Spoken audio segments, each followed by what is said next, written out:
This is JT again with another one of my conversions. This is a Y6-b AHM locomotive from the 70s. I'm going to get a decoder put in it, and I'm using my NCE decoders, the 13 SRJ, and that's only temporary. I'll switch it out. I'm going to put sound in this.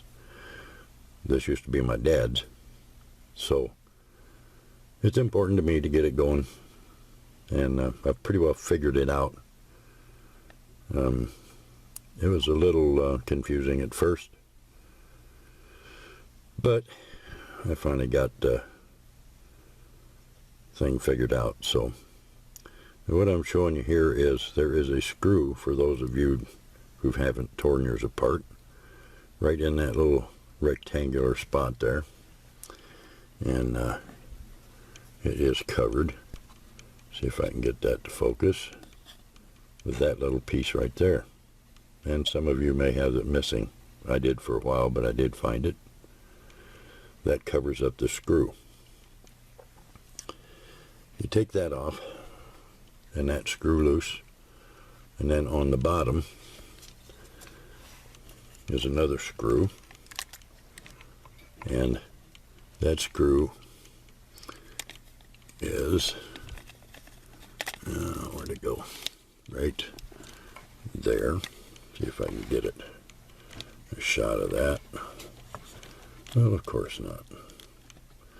Let's see if I can help that any. Right there is that little screw hole, and that's where your other. Okay, I just about got this finished and forgot about this little item right there. Right in the center of the screen. That's a clip that maintains the wires in DC.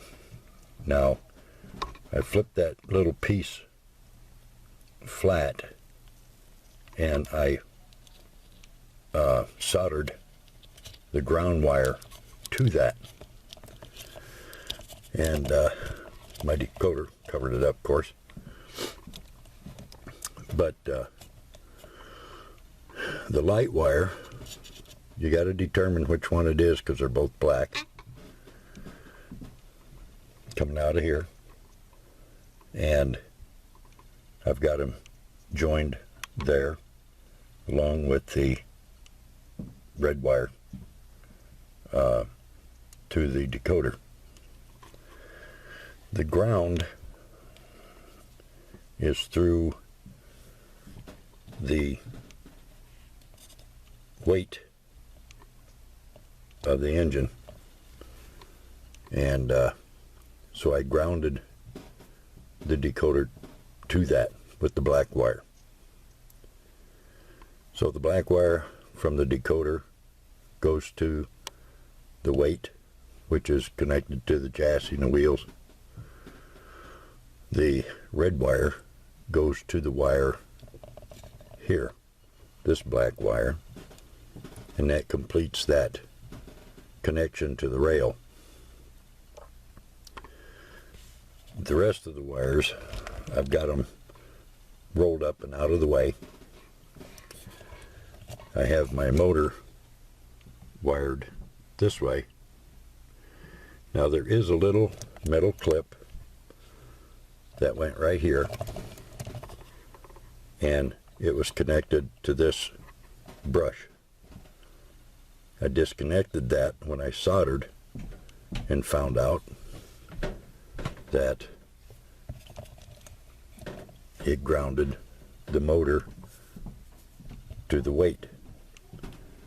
And I had washers, fiber washers between the motor and this connection here, this framework, and a fiber washer there. But I found out that by removing that little shiny little piece that was there, it disrupted that ground, isolating the motor on its own. The only thing I did as a precaution, I took a red straw and clipped a little bit and put around the bushing for the motor shaft, just to make sure that that doesn't touch. I'm not too sure about that, so that's the way I went with that. So what I have is an isolated motor, and that kind of isolated itself when I took that one piece loose. So the motor has no fiber washers at all. It's metal against metal, and the screws are against the metal, which holds the motor in place. There is no issues with that. If you remove that little piece that went right here, and I think I left it on my other workbench, but you'll see it, and you can unsolder it there. It'll bend back. It's very easy to bend back, or you can take it clear out of the way like I did, because I don't think this thing will ever see DC again. And that pretty well sums it up. I put stills in this video so you can stop and take a look at the stills a little better, a little longer. And oh, and my headlight, I've got to work on that. That's really a precarious place to try and get a headlight in, but I'm not done working on that. But the headlight does work, but it works all the time. So once you see my stills in this video, you'll see what I'm talking about. You've probably already seen them anyway by now. Kind of depends on where I place them in here. So anyway, gentlemen, I'm gonna cut this video off and go place it on the layout and give you a little shot of the test run. I'll be right back. Here we go.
Sounds like my tender needs grease. Well, there you go, fellas. She works pretty good.